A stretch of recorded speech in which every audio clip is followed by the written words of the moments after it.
Tema homili saya pagi ini tentang padang gurun. Bapak, Ibu, saudara-saudari yang dikasihi Tuhan, di mana ada padang gurun? Pernahkah Bapak, Ibu, saudara-saudari melihat padang gurun? Atau mengalami hidup di padang gurun?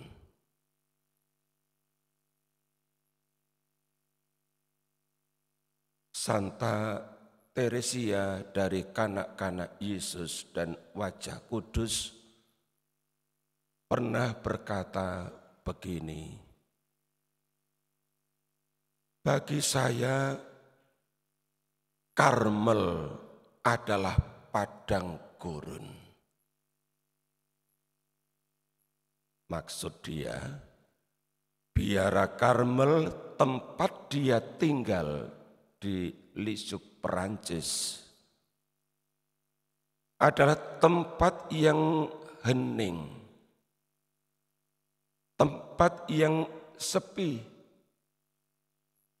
tempat yang jauh dari keramaian,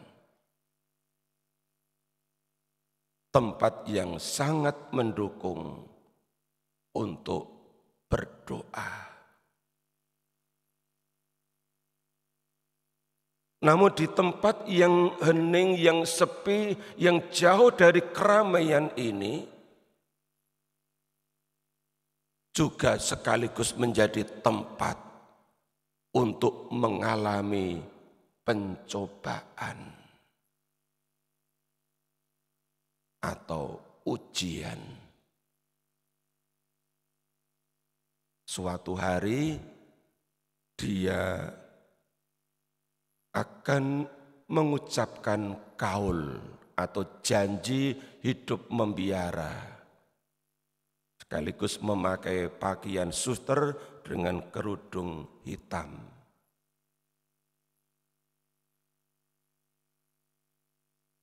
Namun pada saat ia mengucapkan kaul,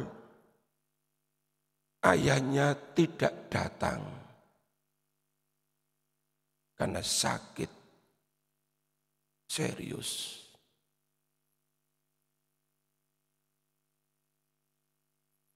Orang tua yang sangat didambakan bisa hadir, bisa mendukung dia saat kaul, tidak datang, membuat dia sangat kecewa, sedih, dan menangis. Lalu dia berkata, Tuhan izinkan hal ini terjadi untuk mencobai cinta saya. Apakah saya akan tetap mencintai Tuhan dan mencintai panggilan saya? Namun pencobaan ini merupakan kepedihan yang sulit aku pahami. Bapak, Ibu, saudara-saudari, padang gurun itu bagi Santa Teresia bukan tempat yang jauh.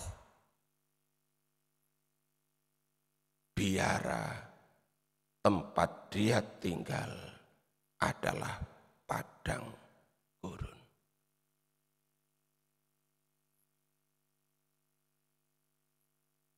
Dengan demikian, yang namanya padang gurun itu bisa dialami oleh siapa saja.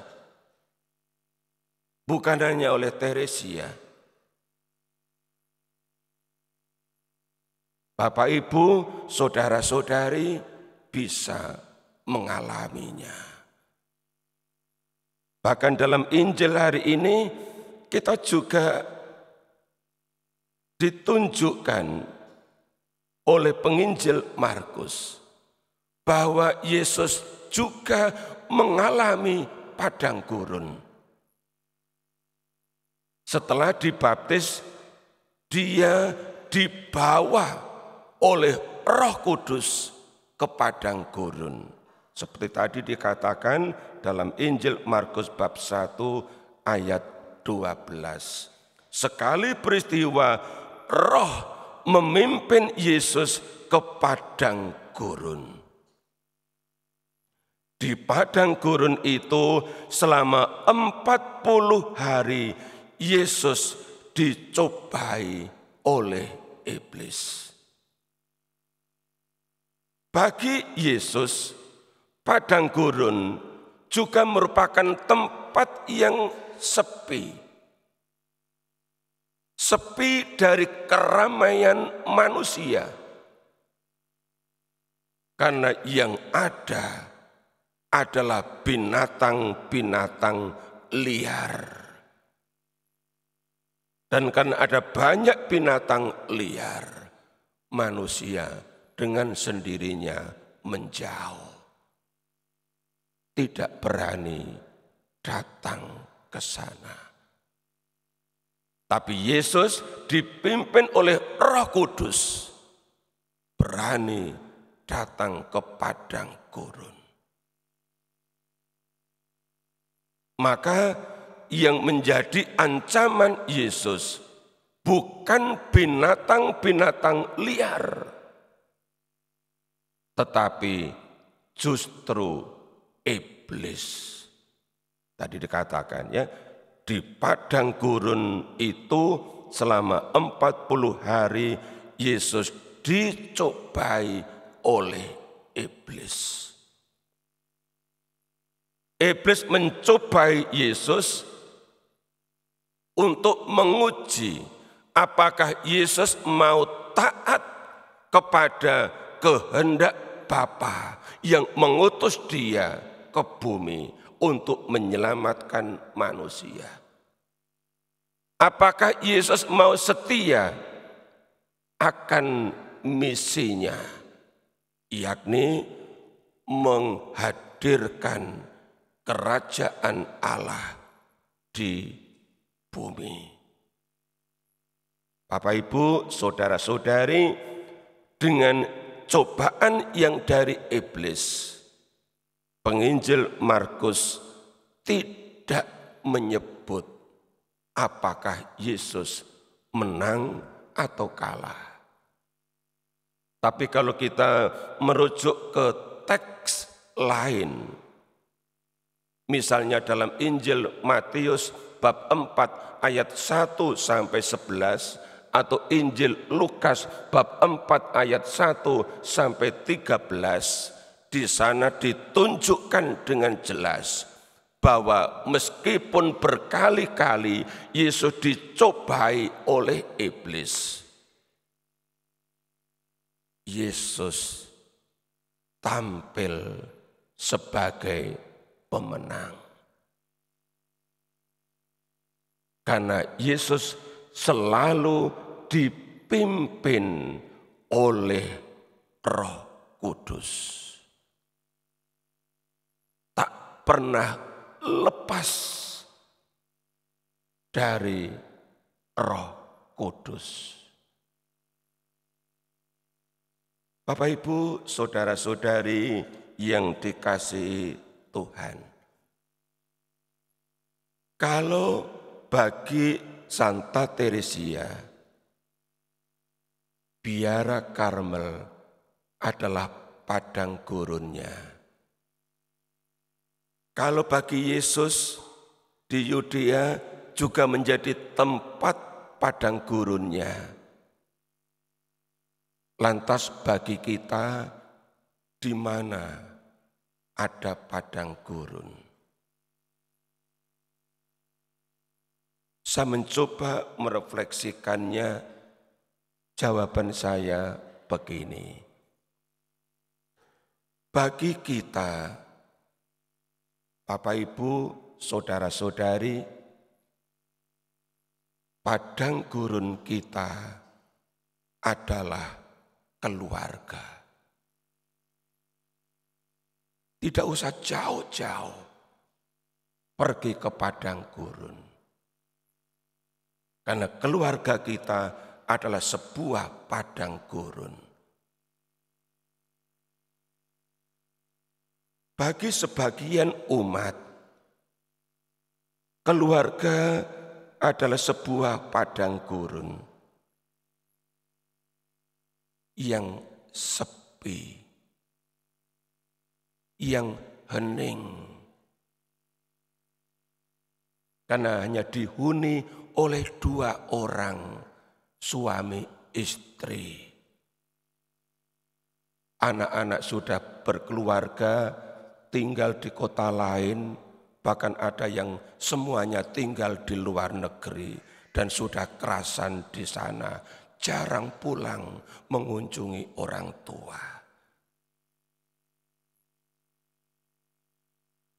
Bahkan ada yang hanya tinggal sendirian.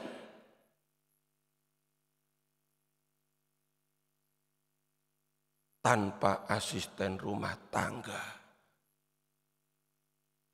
Sehingga rumah itu benar-benar hening, sepi. Dan bisa jadi yang tinggal di situ juga mengalami kesepian. Tidak sedikit di paroki ini yang mengalami seperti itu. Tinggal berdua atau tinggal bersatu. Tanpa yang lain, sepi, hening.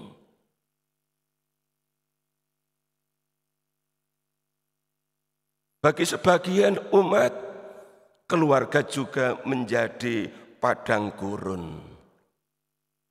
Tempat mengalami ujian kesetiaan. Ujian kesetiaan sebagai suami istri. Terutama ketika sering terjadi percekcokan atau pertengkaran.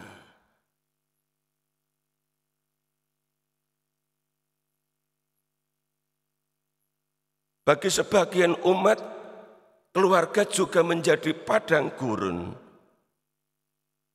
Tempat untuk mengalami ujian iman.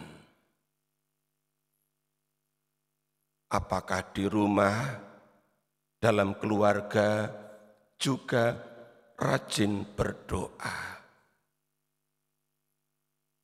Apakah juga rajin pergi ke gereja? Atau memilih tetap di rumah saja?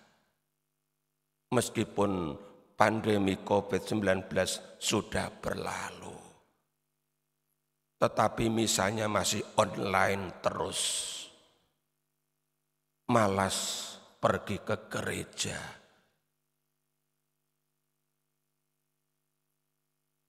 Bagi sebagian umat lagi, keluarga adalah sebuah padang gurun.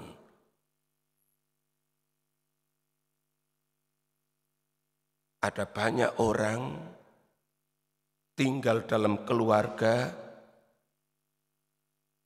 tidak hening, tidak sepi, tapi juga menjadi tempat untuk mengalami pencobaan, ujian cinta.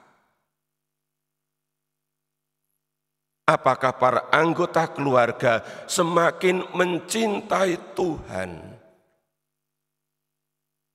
Apakah para anggota keluarga semakin mencintai anggota keluarga?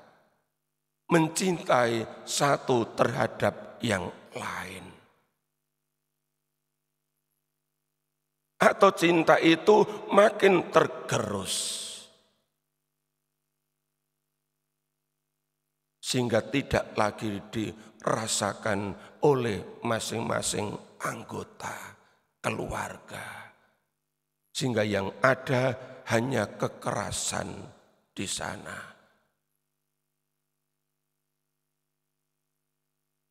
Maka Santa Teresa dari Kalkuta pernah berkata,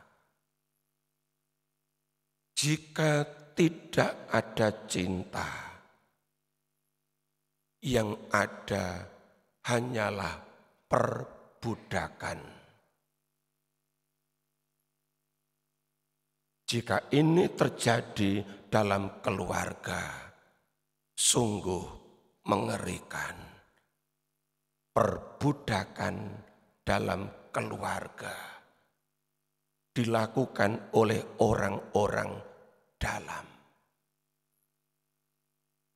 Maka Bapak Ibu, saudara-saudari yang dikasihi Tuhan, mari di masa Prapaskah ini kita terus membuka hati supaya seperti Yesus dikisahkan dalam Injil, kita selalu dipimpin oleh Roh Kudus sehingga kita mampu bertahan hidup di padang gurun yang tidak lain adalah keluarga kita masing-masing. Jika kita masing-masing sebagai anggota keluarga selalu dipimpin oleh Roh Kudus, saya yakin Bapak Ibu, saudara-saudari akan tampil sebagai pemenang ketika dicobai iblis. Makin menyatu, makin kuat kehidupan rumah tangga. Tapi tanpa dibimbing oleh Roh, pasti yang ada adalah keretakan, perpisahan, bahkan perceraian. Mari kita membiarkan diri dipimpin selalu oleh Roh Kudus.